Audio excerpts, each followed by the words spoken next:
The story opens with a flight passenger named Jeremy speaking into a recorded video. If you are watching this, know that we fought right to the very end. You have to believe me, it is real. If whatever this is on the plane gets on the ground, then...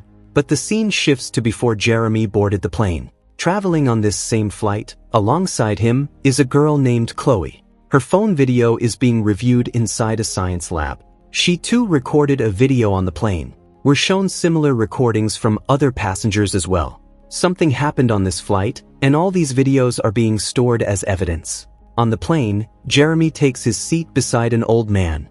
A girl named Chin wraps foil paper around her head, afraid of the cosmic radiation up there. Her friends tease her for it. After takeoff, Chloe heads toward the washroom, but the old man, coughing hard, slips inside just before her. The other washroom is out of order, so Chloe walks up to use the first-class washroom. A first-class passenger named Darren blocks her.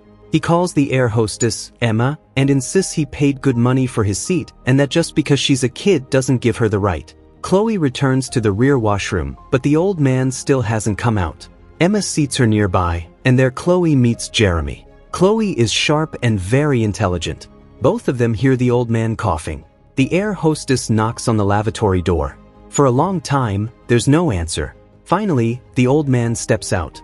"I am so hot," he says, asking for aspirin. Fed up with the coughing, Jeremy switches his seat. Nearby, a woman named Lauren notices the old man's condition. The old man stares out the window. Something moves toward the plane. The moment he sees it, he begins screaming. "We are all gonna die up here. It's not safe." When a boy named Taylor tells him to sit down, the old man attacks him. Passengers start recording. The old man begins pounding on the cockpit door. Lauren rushes over to pull him away. He bolts toward the airplane door, blood spilling from his mouth. He collapses to the floor. The air hostess calls the flight deck about the situation. Jeremy guides Emma through what to do, since he's almost a doctor. The old man isn't breathing. Jeremy presses down on his chest again and again. The old man dies. Lauren, it turns out, is an air marshal. She tells them they're more than halfway to their destination, and that ATC will instruct the captain to continue on. But outside, the weather turns. In the cargo hold, every dog begins barking wildly, loud enough that the passengers above can hear them. In the business compartment, another dog howls. The co-pilot goes down to check. The moment he speaks, every dog falls silent. Up top, Jeremy spots colorful lightning flickering through the clouds outside his window. He tells Emma about it. Seeing his state, Emma asks if he's having a headache. They tell Jeremy to try to sleep. But just then, across the cabin, Chloe's headache begins too. Lauren asks him whether this headache started after boarding the plane. She questions Jeremy about the lights too. "I saw those lights too," Chloe says. Jeremy notices blood trickling from Chloe's ear. Emma sees that Jeremy is bleeding as well. She tells all the passengers that anyone feeling sick should press the flight attendant button. Most of them press it. They notify the captain, who decides to divert, assuming they're dealing with an outbreak. The moment Darren hears about the diversion, he grows furious. He doesn't want to be late. Just then, a sound comes through everyone's wired headphones.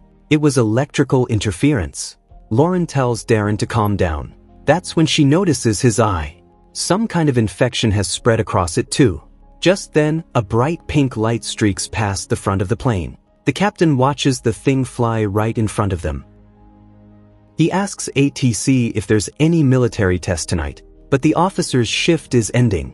"I'll have it checked out," he says. "The next officer will get back to you."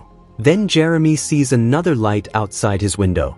"They moved up on us," he says. "There is something up here." But the others are starting to think he's crazy. Emma requests that he please sit down calmly. Just then, the pilots learn there are military tests being performed tonight in their flight path. And now Darren rises again, demanding to speak with the pilot.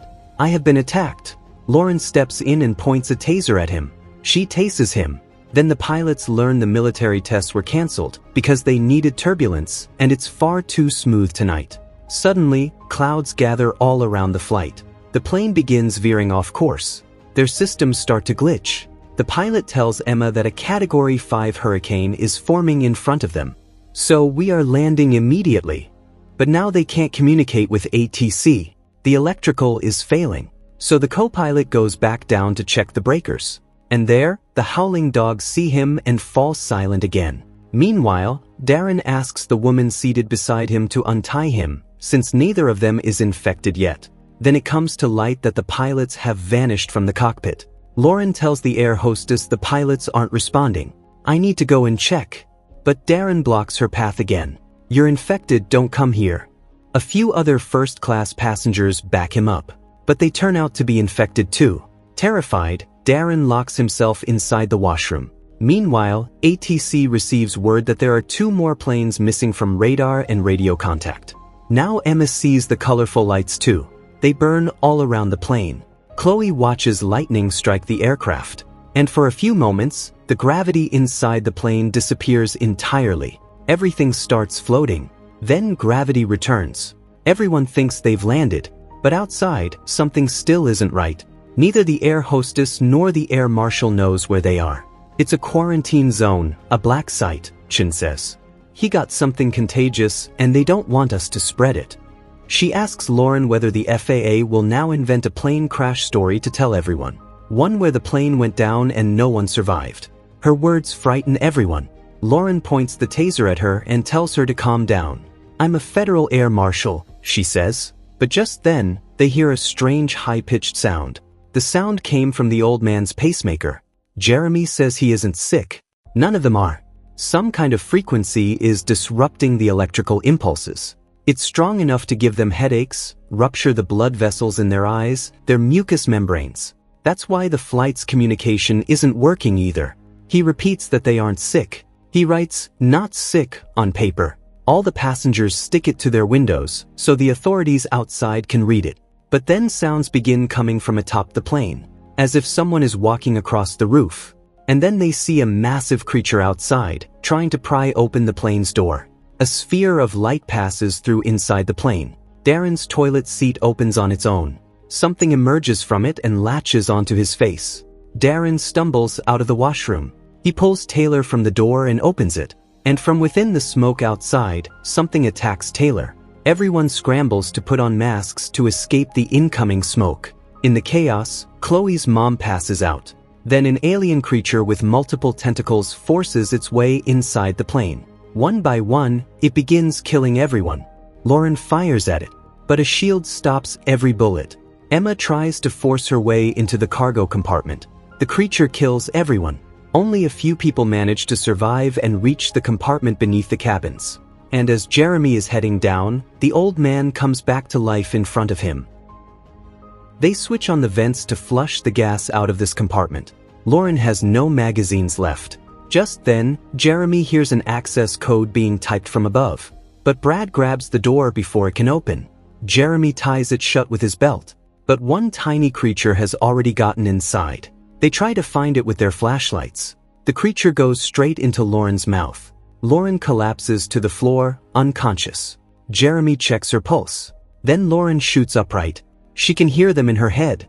She throws up that tiny creature, which starts crawling around. Just then, the belt loosens. Everyone runs. But Lauren grabs Brad and drags him back. So Brad sacrifices himself. But the creature's tentacles reach into the next compartment too. Jeremy quickly jams a cargo container in the doorway and locks it in place. Now maybe it won't be able to get inside. But the dogs in the cargo compartment are growling at them because they aren't dogs anymore. They realize these aliens are taking them over by getting inside them, so they have to find some way out of here. Jeremy opens the cargo compartment door, and there it becomes clear that they never landed at all. Their plane is floating in the air. They start searching the cargo for anything useful. Jeremy remembers that Chen's group had been talking about their skydiving parachutes. So Asher begins prying open a box with an axe, but Jeremy stops him, furious. Leave her alone. Inside this box is the coffin of Jeremy's dead wife. He tells them they were camping, where she fell and tore her femoral artery. By the time he got back, his wife had died. Then they find the parachutes, but there are only 3. Jeremy tells them to carry Chloe out on one, and says he'll stay behind. No, it's not fair, Chloe says, but Jeremy tells her it's okay. He promises Chloe he'll find a way. He tells everyone to unlock their phones so the evidence can be used. They'll put them in a packet and throw them down together. Each person records a video, so whoever finds them will know they reached the ground. And here Jeremy records the message we saw at the start of the story. But then Chloe hears her mom's voice from above. She's calling Chloe over. Chloe opens the door, and the alien's tentacles come pouring in. It starts dragging the others upward. Only Emma manages to jump free. Jeremy climbs inside a cargo container. So Emma, falling through the air, suddenly stops. She looks up and sees an alien ship attached to their plane, pulling her back in. But the package of phones falls down to the ground, and an SOS signal activates. Inside the plane, those tiny creatures crawl into the passengers, and the people start coming back to life. One creature makes its way into the coffin of Jeremy's wife too. Jeremy climbs out of the container. He moves forward with an axe, but then he hears his wife's voice behind him. "Stay with me," she says. "You are not her," Jeremy says. But seeing her is making him emotional. Jeremy stops his wife's hand as it reaches toward him. She's trying to infect him too. "We can't be stopped," she says. "They've already reached Earth. They're arriving on Earth every minute. And humans will never know they came until they're ready. They are here to take the human world, one body at a time." Just then, Jeremy's flight contacts ATC and reports that the health concerns have cleared. "We just have some mechanical issues." The flight's pilots are under the aliens' control too. Jeremy comes up into the cabin. He walks into the middle of everyone, axe in hand. They all stare at him. Chen and Brad are here too. Chloe and her mother as well. But every one of them is under the aliens' control. They all act as if Jeremy is the crazy one. Lauren points a taser at him. So Jeremy holds the axe to Emma's throat and tells them to stay back. He storms straight into the cockpit and kills the pilots. But the pilots had already sent ATC the hijacking code. Jeremy takes the plane down. He was going to crash it, so these aliens couldn't reach Earth alive. But the plane's automatic landing system levels it out. Seeing this, Jeremy is crushed. The plane lands safely. Commandos storm inside and arrest Jeremy. He keeps trying to speak, but no one believes a word he says. And just like that, the aliens reach Earth, comfortably disguised as humans. And with that, this story comes to an end. How did you find this explanation? Be sure to let us know in the comments. And don't forget to like the video and subscribe to the channel.